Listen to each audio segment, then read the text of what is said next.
Hi, my name is Veronica Castillo, and today I will be talking to you about a wonderful country. This country lays off of the coast of Asia. It has a great string of islands that are from northeast to southwest arc and stretches from the western northern Pacific Ocean. According to Britannica, this country has four major islands from north to south and is actually made up of several small islands as well. All of these islands make up the country of Japan. Japan, according to Nationals Online, has been a country since 600 BC.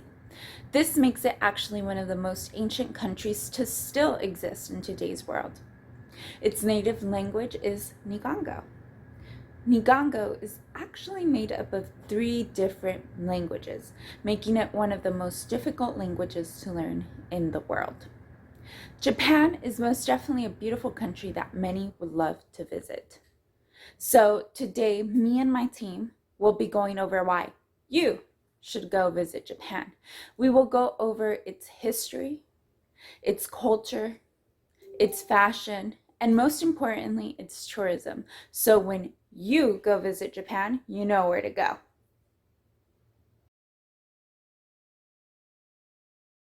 Like many island nations, Japan was first inhabited by people who migrated from the mainland of Asia. The first inhabitants lived simple lives in huts, using crude tools, and many groups survived by fishing and gathering. The Japanese lived in family units, which eventually became known as clans, as the family units grew and united with other clans. These clans would support or be supported by the kings in their area, which would lead to political power for certain clans. One leader, Prince Shutoku, created an organized government with his 17-article constitution in 604 AD. One major shift that affected Japan is the introduction of Buddhism in early 500 AD. Massive multi-tier temples were created, with one surviving today, the Horyu Temple. The Japanese government went through many different families, leadership changes, eventually providing clan leaders with powerful positions. As tensions rose between the powerful clans, samurai warriors began to appear as they were defenders of each clan. The samurai warrior class would rule Japan until the early 1800s under the leadership of the shogun. In 1274, the Mongols attempted to invade Japan. The shogun was able to fend off the invaders with the help of a typhoon, which resulted in the belief by the Japanese people that they were the chosen or divinely protected people. When Portugal and Dutch explorers came to Japan, they were first welcomed due to the value of trade. However, as the Portuguese pushed Christianity, the shogun saw that as a threat and shut nearly all trade down with the Europeans, isolating Japan for over 300 years from foreign influences. Foreign pressure to open up Japan to trade and internal issues over control soon saw an end to the military leadership of Bukafu and put the emperor back as the head of the nation, creating a more modern Japan. By opening talks with foreign nations, Japan would get involved in multiple wars and altercations with China and Russia prior to one of Japan's worst wars, World War II. Steps to help modernize Japan included a shift from Buddhism into Shintoism with loyalty to the emperor and all leadership, a strong propaganda campaign to create nationalism, putting the nation above all needs, a focus in Western education, also creating a parliamentary system government, which is our modern day Japan today.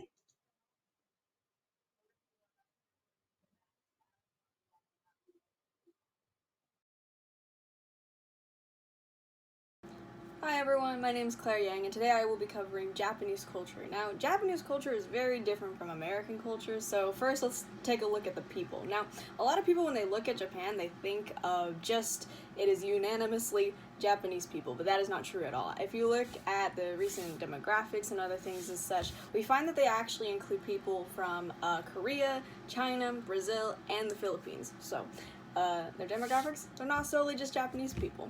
But a really big thing that is very different than from American culture is how they treat each other. Hospitality is an extremely important, and it's something that is reinforced even from like the youth of from the people in Japan. So they tend to teach their kids to have a really high respect for each other. A lot of actions are done out of thought and respect for the person that's going to use whatever they're using next, such as like desk or books or just other things as such. And in Japan, stealing actually rarely ever happens. Most like actions of stealing really are just focused around umbrellas and things as such, but never anything serious. But that brings us to another point, which has to do with food. Now, food is extremely important in Japan. Rice is like an absolute staple in Japan, having to be around for about 2,000 years or so. It actually originated as a source of currency until people just started eating it. So now Japan has it as a staple. Now, of course, knowing Japan and where it's located, there's just oceans all around Japan, because Japan is kind of just one big island, and because of that, they have a lot of access to different types of seafood and fish. So, of course, throughout all of Japan, you're going to find different kinds of seafood dishes and different types of fish dishes, or some way for fish to be implemented into all of the different kinds of dishes that they offer. So that tends to be very popular in Japan. There's also the what are they? They're cherry blossoms. During the spring, the blooming of cherry blossoms tend to be more frequent, and a lot of foods inspired by the sakura flower actually tends to be very popular during those times. So they introduce like little desserts and little they're just little mochis and mooncakes and stuff as such. So things like that are introduced throughout those times, and Japan offers a lot of really cool things like that. But really, ultimately, Japanese culture I would argue, is an absolute embodiment of respect. And when touring, it can be ensured that you will be treated well.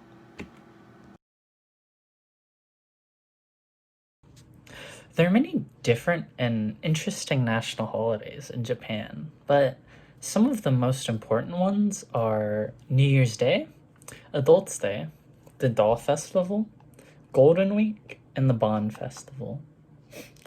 So for New Year's Day, it's a big national holiday in Japan, and it's one of the most celebrated throughout the year. It's generally a time seen to get together with family and visit shrines to pray for the new year. All families are expected to gather at the family home, no matter how scattered the members may be, to honor their ancestors at the new year. So for Adults' Day, it celebrates people coming of age at 20. And on the second Monday of January, 20-year-olds dress up and visit a shrine or attend a ceremony to honor their reaching adulthood. The Doll Festival is a display of dolls representing the emperor, empress, and their court in formal dress. Most homes with young girls will have a display, from simple dolls and cards to elaborate setups costing so much money. Golden Week. It's one of the most traveled holidays in Japan, and it's a stretch of 4 national holidays, all within the same week, from April 29th to May 5th. And those holidays are Showa Day on April 29th, which is the birthday of the former Emperor Showa; Constitution Day on May 3rd, which commemorates the new constitution put into effect after World War II; Greenery Day on May 4th, which is a day to admire plants and nature; Children's Day on May 5th, or Boys Festival, and it's a time for families with boys to celebrate by displaying warrior helmets in their homes and flying carp streamers. The Bond Festival, also known as Oban, is one of the 3 big holidays in Japan, and it's around this time that many people return home to visit ancestral graves. And although it's not a national holiday, Many companies give their employees a week off to celebrate due to travel days and just spending the time to go home to your family and honor your ancestors. And once again, families are expected to gather at the family home, no matter how scattered they may be, to honor their ancestors.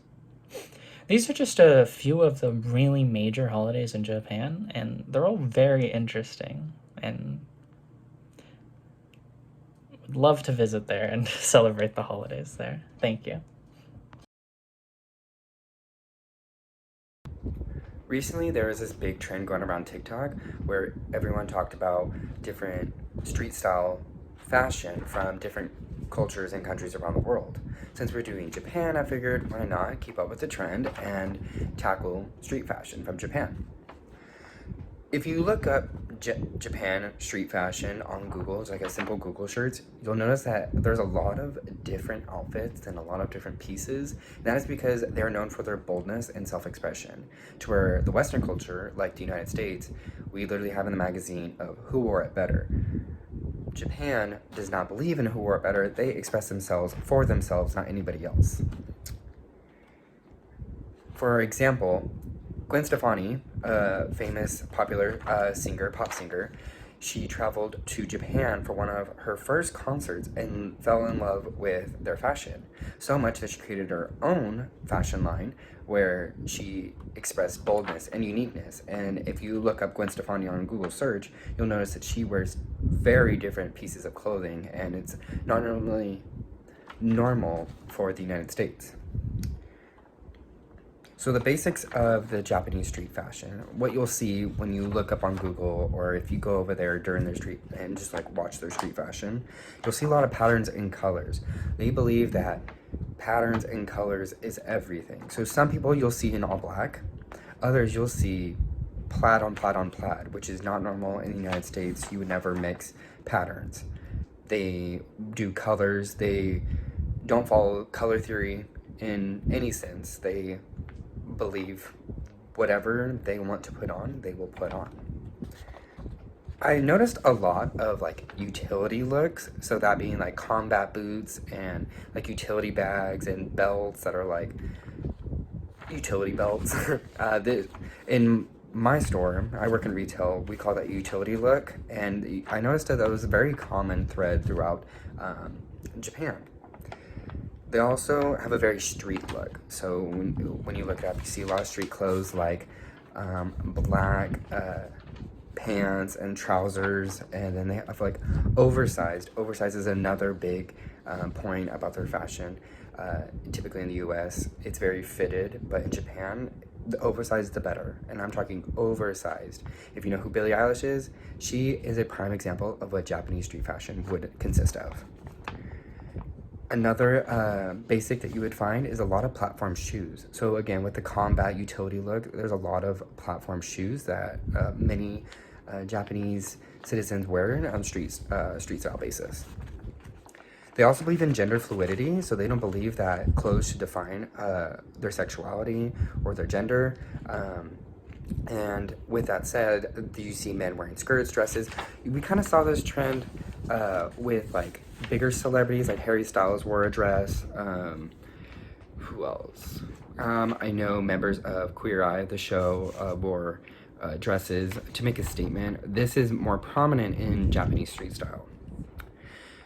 Now, since we are from the US, I wanted to give like a compare and contrast between the two cultures. I kind of already did this a little bit, but we like our, like I said, we like our clothes more fitting. If you look up USA street fashion, you notice it's like fitting pants, fitting blouses, stuff like that.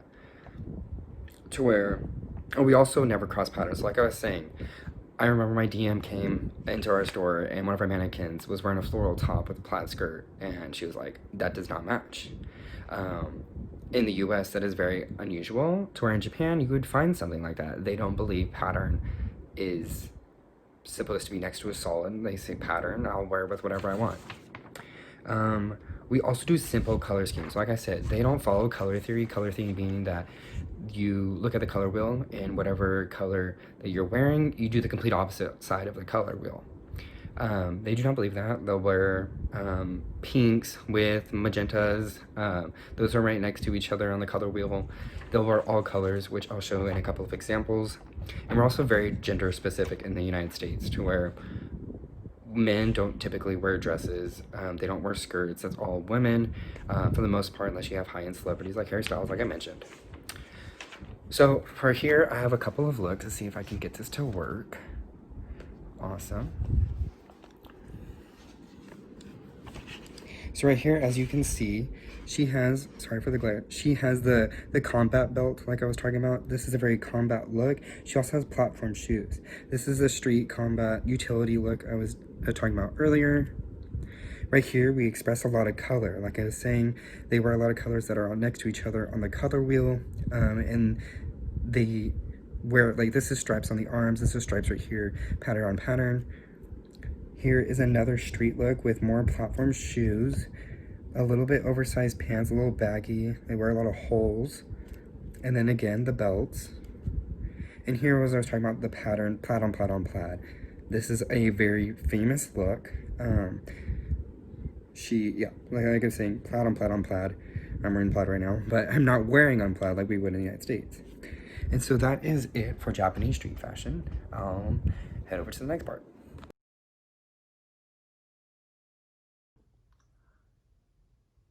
Japan sees a lot of tourism, but not enough according to their Japanese government, because they have set a goal for 2020 to lift the number of tourists to 40 million.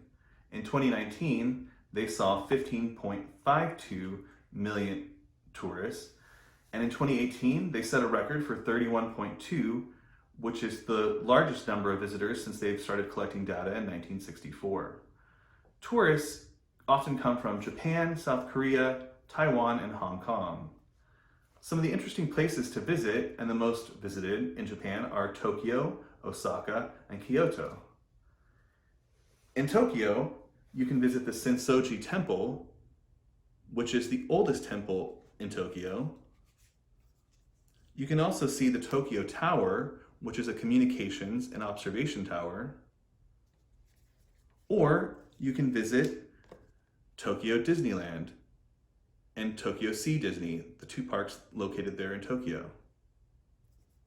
Now in Osaka, there's the Osaka Castle and Museum. There's Universal Studios Japan. And also Dotonbori, which is a historic theater district and popular nightlife area. In Kyoto, there are many temples and shrines to visit, as well as a plethora of outdoor activities, including mountain biking, as you see here. Now, if you were to travel around Japan and see these different cities, you would probably travel by train, which is the most popular, as they have a nice train system there, but you could also travel this island nation by ferry. English-speaking visitors should know some basic Japanese and have some resources available to them, like Google Translate, to help them navigate. With many things to do year-round in Japan, it is always a good time to visit, and there's plenty to do. Thanks. So far, we have gone over Japan's beautiful history that has existed since 600 BC. We have gone over its culture and how their culture has a lot of diversity, food, and respect for people. We have gone over Japan's holidays, which they have a lot, but we have also included some of their major holidays. We have also gone over Japan's fashions, different styles, and trends. But most importantly, we have gone over hot tourism spots. So when you go visit Japan, you know where to go. I want to leave you with this Japanese proverb. We must never forget our explorer spirit. Thank you for watching.